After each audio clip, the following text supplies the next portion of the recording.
নমস্কার বন্ধুরা, তোমাদের অপেক্ষার অবসান ঘটিয়ে তোমাদের পছন্দের ধারাবাহিক অনুরাগের ছোঁয়ার আজকের পর্বের রিভিউ নিয়ে আমি চলে এসেছি তোমাদের সামনে। বাংলা সিরিয়াল সমাচারে তোমাদের সবাইকে স্বাগত জানিয়ে আজকের পর্বের রিভিউ আমি শুরু করছি। তো যাই হোক, দীপা এবার নিজের সিটে বসবে। দীপা মনে করছে হয়তো সূর্যের অভিমান হয়েছে, তাই চিনতে পারছে না। জয় তো দেখে একদম কি করবে বুঝতে পারছে না। একদম এমনই অবাক হয়ে যায় যে হাত থেকে ফাইলগুলো পড়ে যাচ্ছে। সূর্য বলছে, ভাই কি করছিস? হাত থেকে ফাইল পড়ে যাচ্ছে ম্যাডামের সামনে, প্লিজ বিহেভ। কি করছিস এগুলো? এরপরে চোখ যায় রূপার দিকে দীপার। দীপা অবাক হয়ে যায়। রূপা বলে ওঠে, রূপা বলছে, মানে তুই কেমন আছিস সেটা বলতে যাবে কি দীপা? তখন রূপা বলছে, সো ম্যাডাম ডিএসজি, আপনি তো খুব ভালোই আছেন। রূপা বলছে, যাই হোক, কাজের কথাটা শুরু করা যাক, আমার খুব বেশি সময় নেই, আই এম রেডি বলে বসে পড়ে। দীপা মনে মনে বলছে, বাবা মেয়ে দুজনেরই অভিমান হয়েছে, দুজনের কাছে আমি এখন ম্যাডাম ছাড়া আর কিচ্ছু নেই। মানে দুজনেই তো ম্যাডাম বলে সম্বোধন করছে, তাই বলছে। জয়ের তো এমন অবস্থা, ভয়ে জল খাচ্ছে। এবার তো সেই লোকটি জিজ্ঞাসা করছে যিনি ওখানে দেখাশোনার দায়িত্বে আছেন, যে আপনারা চা কফি কি নেবেন? জয় বলছে, চা নর্মাল চা। উর্মি বলছে, আমি কিছু নেব না। পিপিও বলে দেয় কি নেবে। এরপরে সূর্য বলতে গেলে সূর্যের পছন্দটা দীপা বলে। সূর্য তখন বলছে, সরি ম্যাডাম, আপনাকে জিজ্ঞাসা করেনি, আমাকে জিজ্ঞাসা করেছে। তখন সূর্য বলে। রূপা মনে মনে অবাক হচ্ছে, কি ব্যাপার, বাবা মাকেও চিনতে পারছে না, ঠিক আমারই মতো? এটা কি করে সম্ভব? আমাকে মাকে দুজনকেই বাবা চিনতে পারছে না। এরপরে দীপা কী নেবে জিজ্ঞাসা করলে দীপার পছন্দটা বলে দেয় রূপা। আর রূপা কী নেবে জিজ্ঞাসা করলে দীপা যখন বলতে যায় হট চকলেট, তখন রূপা বলছে, সরি ম্যাডাম, একজন বিজনেস ওম্যানের প্রেফারেন্সগুলো ডিফারেন্স হয়। আপনি বোধহয় কোনো স্কুল কলেজে যাওয়ার মেয়ের কথা বলছেন। তো রূপা ওর জন্য ব্ল্যাক কফি উইথাউট সুগার বলে দেয়। এরপর জয় বলছে, তাহলে ম্যাডাম শুরু করা যাক। আমাদের তরফ থেকে প্রেজেন্টেশন দেবে ডক্টর সূর্য সেনগুপ্ত। এরপর সূর্য নিজের প্রেজেন্টেশনটা দিতে থাকে। এরপরে সূর্য যখন নিজের প্রেজেন্টেশন দিচ্ছে, রূপা বলছে, সরি, উনি ডক্টর কিনা সেটা এখানে ইম্পর্টেন্ট নয়। তো যেই প্রপোজাল নিয়ে কথা বলছে সেখানে কার্ডিওলজিস্টে সেরকম কোনো একটা ভূমিকা নেই, এরকমই কিছু একটা রূপা বলতে যায়। তখন জয় বলছে, ম্যাডাম, আমরা আমাদের প্রেজেন্টেশনটা দেওয়ার সময় চাই না যে কেউ কথা বলুক, মানে আমরা আমাদের প্রেজেন্টেশনটা নিজেরাই দিতে পারি। এই বলে কিন্তু সূর্য নিজের প্রেজেন্টেশনটা এবার সাবমিট করছে ম্যাডামের কাছে। দীপার মনে মনে অবাক হচ্ছে, এ কি হচ্ছে সব আমার সামনে? একটা রুমের মধ্যে কিন্তু ফুল ফ্যামিলি বসে আছে, কিন্তু একে অপরের থেকে অজানা, মানে এরকমই এখন সিচুয়েশন হয়ে গেছে। দীপা সূর্যের দিকেই তাকিয়ে আছে, মনে মনে বলছে যে এত বছর পর দেখা হলো আমাদের, অন্ততপক্ষে আমার সাথে ঝগড়া করুন, সমস্ত পেপারসগুলো আমার মুখে ছুঁড়ে মারুন, বলুন যে আমার সাথে ব্যবসা করবেন না, কিন্তু এইভাবে ভুলিয়ে দেবেন না আমাকে। এদিকে রূপাও তার মায়ের দিকে তাকিয়ে মনে মনে ভেবে যাচ্ছে, আমাকে তুমি ভুলেই গেলে মা? বাবার জীবনে না হয় আমার প্রয়োজন ফুরিয়েছে, তোমার জীবনেও তাই?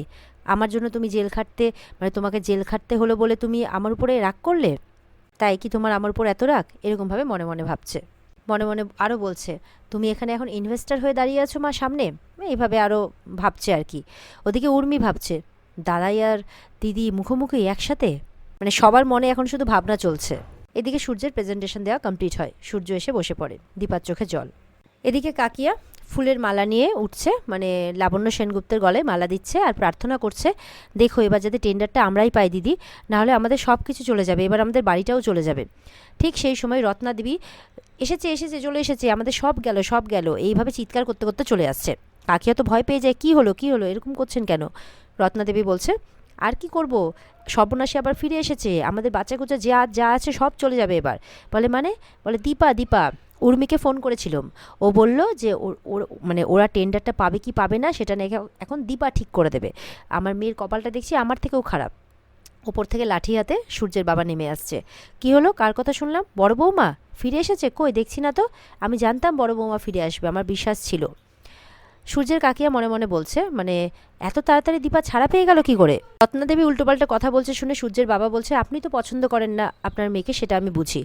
সূর্যের কাকিয়াকে বলছে, তুমি কেন পছন্দ করছো না? বলছে, কি করে করব, এত তাড়াতাড়ি জেল থেকে ছাড়া পেলো ভালো কথা, কিন্তু এই বাড়িতে এলো না কেন? সোজা একদম বাইরে গিয়ে ব্যবসা পেতে বসলো, দেশোদ্ধার করতে চলে গেল, এইভাবে বলছে। সূর্যের বাবাও তখন মনে মনে বলছে, বড় বৌমা এই বাড়িতে ফেরত এলো না কেন? রত্নাদেবী বলছে, জেল থেকে পালিয়ে যায়নি তো, তাই জন্য হয়তো অন্য শহরে যেতে হলো, মানে যা পারছে তাই, এমনিতেও মুখে কিছু আটকাতো না, এখনও আটকাচ্ছে না। বলে, কিংবা এটাও হতে পারে যে আপনাদের সাথে আর কোনো সম্পর্কই রাখতে চায় না আপনাদের বড় বৌমা। সূর্যের বাবা কিন্তু শুনে অবাক হচ্ছে। ওদিকে রূপারও প্রেজেন্টেশন দেওয়া কমপ্লিট হয়। তখন কেবিনে আসে অবিনাশবাবু। যাকে দেখে জয় একদম অবাক। সূর্য তো চিনতে পারছে না, শুধু বলছে উনি কে। দীপা বলছে উনি আর আমি এই কোম্পানির অ্যাসোসিয়েট, ডক্টর সেনগুপ্ত। অবিনাশকে দেখে কিন্তু সূর্যর শুধু এইটুকু মনে পড়ছে যে অবিনাশ তাকে আটকে ছিল, মানে সেই যে দীপার কাছে যেতে আটকে ছিল সেই আটকানোটা মনে আছে, আবছা আবছা সব, কিন্তু কি কারণে কি সেটা মনে পড়ছে না। তাই বলছে ম্যাডাম আমি ওনার সাথে ব্যবসা করতে পারবো না, উনি আমাকে আটকেছিলেন। কিন্তু কি বেসে আটকেছিলেন? উনি ভালো নন, আমি ওনার সাথে ব্যবসা করতে পারবো না। যে উনি ভালো লোক নন, আমি আপনাকে চিনি, আপনার সাথে কথা বলতে এসেছি, আমি ওনার সাথে কথা বলতে পারবো না। উর্মি তো এবার ভয় পেয়ে যায়। এবার কি হবে? জয়কে বলছে তোমার দাদাকে সামলাও। তখন জয় যায়, দাদাই চুপ কর, বলে না আমি ওনার সাথে ব্যবসা করতে পারবো না, অসম্ভব, উনি আমাকে আটকেছিলেন। দীপা বুঝতে পারছে না কি হচ্ছে, রূপাও অবাক হয়ে তাকিয়ে আছে। এই বলে সূর্য বাইরে চলে যায়, করবে না ব্যবসা এই লোকটার সাথে। তখন যাওয়ার আগে লোকটা বলছে, মানে অবিনাশ বলছে, আগে ডিলটা তো ফাইনাল হোক, তারপর তো আপনি না বলবেন। বলে না না আমি ব্যবসা করবো না, আপনার সাথে আমি ব্যবসা করবো না। সূর্য চলে যায়, সূর্যের পেছন পেছন সূর্যকে আটকাতে বোঝাতে পুরো পরিবার চলে যায়। ঘরে থাকে অবিনাশ, দীপা আর রূপা। রূপা বলছে আপনি তো ডক্টর সেনগুপ্তকে অ্যাটেনশন দিচ্ছেন, আমার মনে হয় ডিলটা আপনি ওনাকেই দেবেন, যান বাইরে গেল ওনার পেছন পেছন যান, আমার এখানে আর টাইম ওয়েস্ট করে কোনো লাভ নেই। এই বলে চলে যাচ্ছে ফাইলপত্র নিয়ে। যখন চলে যাচ্ছে তখন দীপা আটকাচ্ছে, রূপা দাঁড়ায়। দীপা বলছে রূপা তুই পাল্টে গেলে কি করে? তুই আমার মেয়ে, আমার ছায়া, তুই তোর মাকে চিনতে পারছিস না? তুই এমন করছিস যেন অচেনা কেউ। তখন বলছে রূপা তুমি আয়নার সামনে দাঁড়িয়েছো মা, দেখেছো নিজেকে, নিজেকে চিনতে পারো? রূপার গা থেকে মানে হাত ছড়িয়ে নেয় দীপা। রূপা বলছে হ্যাঁ আমিও পাল্টেছি, পাল্টাতে হয়েছে আমাকে সার্ভাইভ করার জন্য, নিজে লড়ে এই জায়গাটা তৈরি করেছি আমি। দীপা বলছে রূপা তোর সাথে আমার অনেক কথা আছে। রূপা বলছে এখন মনে হচ্ছে, আর আমি যখন তোমার সাথে দেখা করতে গেছি তখন তুমি আমার সাথে দেখা করনি মা, কোনো রকম যোগাযোগ রাখোনি। জেল থেকে ছাড়া পাওয়ার পর আমাকে তুমি ইনফর্ম করনি, জানাওনি, কিচ্ছু বলনি। আমি সারা জীবন একা থাকার পর কখনো এতটা একা ফিল করিনি যতটা একা তুমি আমাকে ফিল করিয়েছো। কেন মা, আমার খুনের দায় নিজে নিয়েছো তাই? দীপা বলছে রূপা বলছে তুমি আমাকে বাঁচিয়েছো ঠিকই, কিন্তু শাস্তিও দিয়েছো। দীপা বলছে কেউ খুন হয়নি রূপা, ওটা একটা অ্যাক্সিডেন্ট ছিল, আর এখন এসব কথা বলার কোনো মানে হয় না। তোর অনেক অভিমান জমা হয়েছে, আমি সেটা বুঝতে পারছি। রূপার ঘাড়ে হাত রেখে বলে। কিন্তু ওদিকে অবিনাশ ফোনে কথা বলছিল, তাই ততক্ষণে দীপা কথাটা সেরে নিল রূপার সাথে। যেই কথা বলা হয়ে যায় সেই দীপা আবার অন্যরকম রূপে আসে, বলছে দেখুন একটাই সাজেশন দেবো আপনাকে, এটা অনেক বড় বিজনেস ডিল, মাথা ঠান্ডা করে হ্যান্ডেল করতে হবে। রূপা বলছে হ্যাঁ আমারও তাই মনে হয়, সব কিছু আমাদের প্রফেশনালি ডিল করা উচিত। রূপা মনে মনে ভাবছে আবারও আমার মেয়ে আমাকে ভুল বুঝলো। সূর্য বলছে না, কিছুতে আমি যাব না, কিছুতে আমি এই বিজনেস করবো না ওই লোকটার সাথে। জয় বলছে দেখ এত দূর এসে পিছিয়ে যেতে পারি না আমরা, আমাদের সব কিছু চলে যাবে। উর্মি বলছে আপনি চেনেন উনি কে, ইচ্ছে করে জিজ্ঞাসা করছে। জয় বলছে দেখ দাদাই ডিলটা কিন্তু ওই মেয়েটা পেয়ে যাবে। সূর্য বলছে কোন মেয়েটা? উর্মি বলছে ওই যে ওই মেয়েটা, ও তো একটা সুযোগেরই অপেক্ষা করছে। সূর্য বলছে না না না এই ডিলটা আমি কারোর হতে দেবো না। জয় বলছে এক্স্যাক্টলি দাদাই, আমি সেটাই তোকে বলছি, এই ডিলটা আমাদের যে করে হোক ক্র্যাক করতে হবে, চল চল চল। এই বলে সবাই আবার যাচ্ছে। আর ওদিকে রূপাও বসে পড়েছে। এরপরে রুমে সূর্য দীপাকে বলছে যে এই মানুষটাকে আমার কেন যেন চেনা চেনা মনে হচ্ছে, কিন্তু চিনতে পাচ্ছি না, শুধু মনে হচ্ছে এই মানুষটা ভালো না। দীপা মনে মনে বলছে যে এসব কি ডাক্তারবাবু ইচ্ছে করে করছেন, নাকি সত্যি চিনতে পারছেন না? তারপর বলছে আমাকে চেনা চেনা লাগছে না আপনার? দীপা বলছে, বলে অ্যাকচুয়ালি ম্যাম আমি আপনার কথা বলছি না, ওনার কথা বলছি। তারপর আবার দীপার কাছে যাই, গিয়ে বলছে আচ্ছা ম্যাডাম আপনি ওনার হয়ে এত কথা বলছেন কেন? এবার উর্মি চলে যায় সূর্যের কাছে, ভাবছে যদি আবার মনে পড়ে যায় সূর্যের, এত কষ্ট করে ওষুধ খাইয়ে ভুলিয়ে রেখেছে বলে কথা। উর্মি বলছে দাদাই উনি তো বললেন যে বসুন না, আমরা আমাদের কাজটা শুরু করি এবার। দীপা বলছে আপনি বসুন, কফি খান, ঠান্ডা হন, একটু শান্ত হন।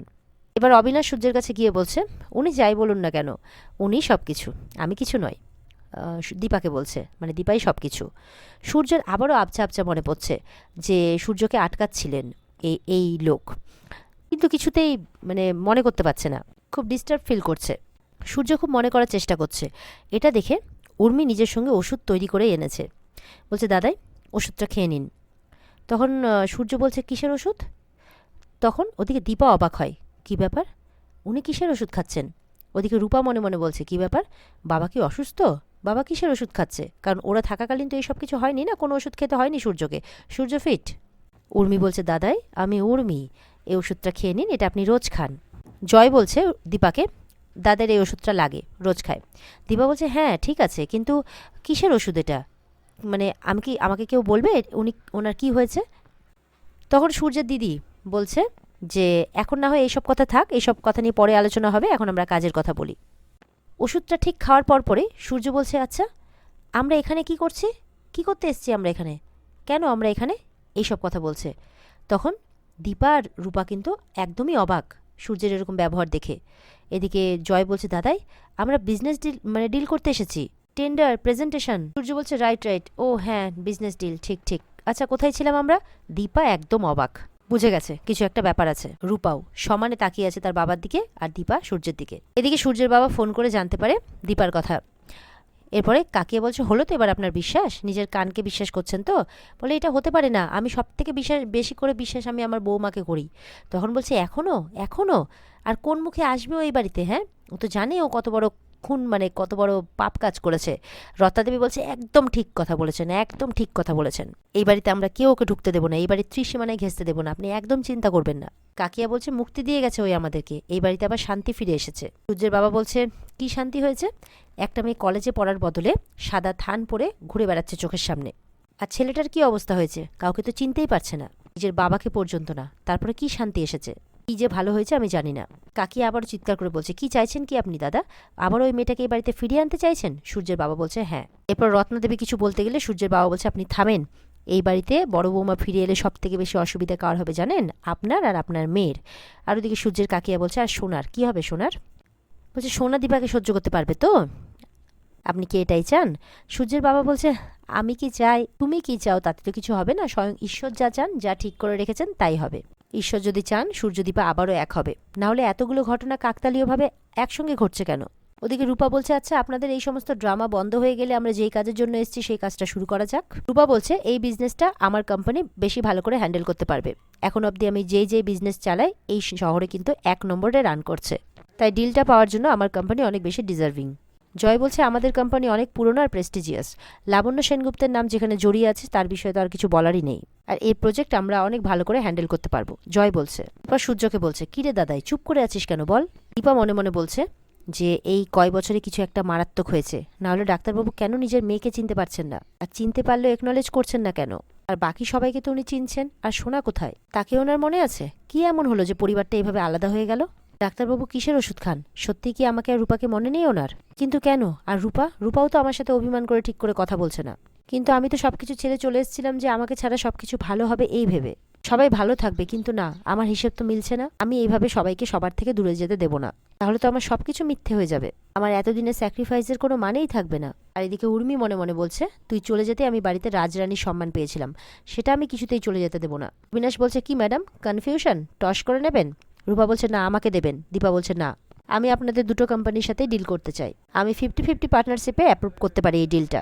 রূপা আর ওই পক্ষ শুনে অবাক হয়, দীপা এবার ভাঙা সম্পর্ককে জোড়া দেওয়ার চেষ্টা করছে।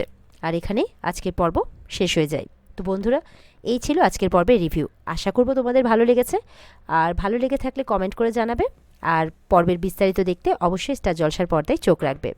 দেখা হচ্ছে আগামীকালকে নতুন পর্বের রিভিউ নিয়ে। সবাই ভালো থাকবে, টাটা।